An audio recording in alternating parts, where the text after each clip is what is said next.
আয়ানের আম্মু চলিয়েছি আর চ্যানেলে নতুন আরেকখান ভিডিও লই। আসসালামু আলাইকুম, আপনারা ব্যাকে ভালো আছেন? তো ইয়ান দিয়ে আঙ্গ আবার রোজার প্রস্তুতি শুরু হয়ে গেছে। ইয়ান দিয়ে জিরা, তারপরে দারচিনি, এলাচি সব কিছু গুঁড়া করে রেডি করে হেলাইতে যাচ্ছি, যাতে রোজার মাসে কিনলে কোনো কষ্ট না করতে হয় রোজা থাকে।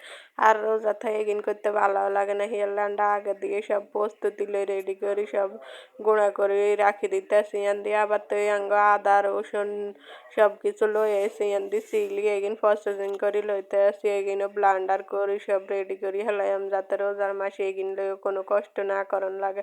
তো এতে ইয়ান দিয়ে আঙ্গ সব কিছু সিলেটি লই গেছে আর আমি সব কিছুরে রেডি করে লই চলিয়েছি ব্লান্ডার করণের।